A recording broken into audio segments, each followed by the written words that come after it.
The Tuesday Night Club by Agatha Christie. Narrated by Mark Bowen. Unsolved mysteries. Raymond West blew out a cloud of smoke and repeated the words with a kind of deliberate self-conscious pleasure. Unsolved mysteries. He looked round him with satisfaction.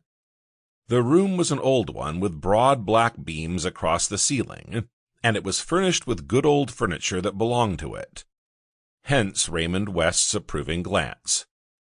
By profession he was a writer, and he liked the atmosphere to be flawless. His Aunt Jane's house always pleased him as the right setting for her personality. He looked across the hearth to where she sat erect in the big grandfather chair. Miss Marple wore a black brocade dress very much pinched in round the waist. Mechlin lace was arranged in a cascade down the front of the bodice. She had on black lace mittens, and a black lace cap surmounted the piled-up masses of her snowy hair.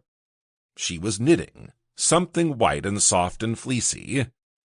Her faded blue eyes, benignant and kindly, surveyed her nephew and her nephew's guests with gentle pleasure.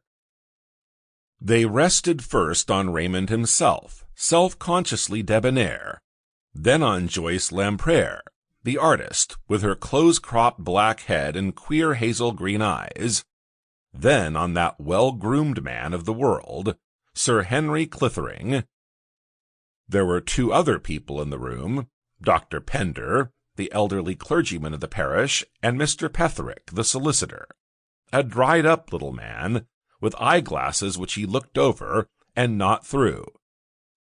Miss Marple gave a brief moment of attention to all these people, and returned to her knitting with a gentle smile upon her lips. Mr. Petherick gave the dry little cough with which he usually prefaced his remarks. "What is that you say, Raymond? Unsolved mysteries? Ha, and what about them?" "Nothing about them," said Joyce Lemprière. "Raymond just likes the sound of himself saying them." Raymond West threw her a glance of reproach, at which she threw back her head and laughed. "He is a humbug, isn't he, Miss Marple?" she demanded. "You know that, I am sure." Miss Marple smiled gently at her, but made no reply. "Life itself is an unsolved mystery," said the clergyman gravely. Raymond sat up in his chair and flung away his cigarette with an impulsive gesture.